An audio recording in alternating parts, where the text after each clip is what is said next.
Well, if you have a recent high school graduate getting ready to go to college, you probably started checking items off the to-do list before moving, but you may have forgotten to add this. We have Nick Vail from Integrity Wealth Advisors here with information on what your freshman needs to know about managing their money on their own. And this is something that, you know, some kids may have a little experience with, but it seems like college is completely different if they're away from their parents. Yeah, likely it's their first time out on their own, and so it's important to try to establish good habits early.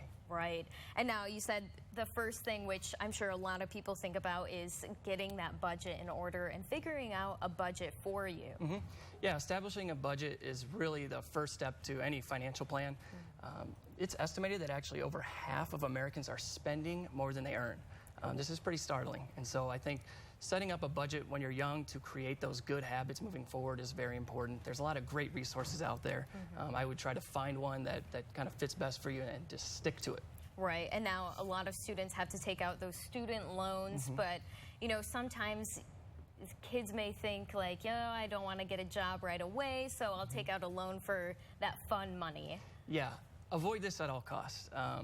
It's very easy. It seems like a no-brainer, but it's very common for people to take out student loans and use it for spending money. I would avoid this at all costs. The average college graduate is graduating with over $30,000 in student loans right now. Wow. This is hard to pay back.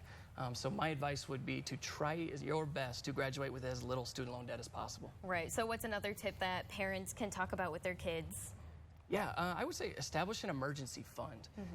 Actually, the Federal Reserve just did a study, and they found that 47% of Americans cannot handle a $400 expense. Wow. This is pretty startling.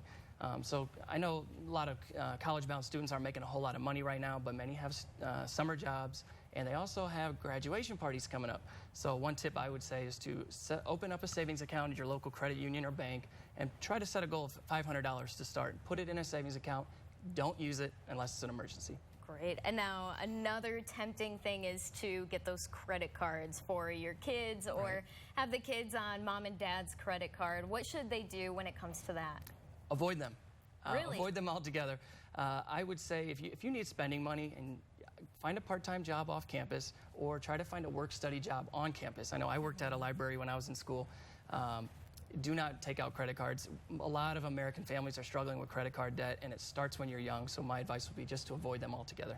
Great. And any other tips, or does that basically cover the whole checklist?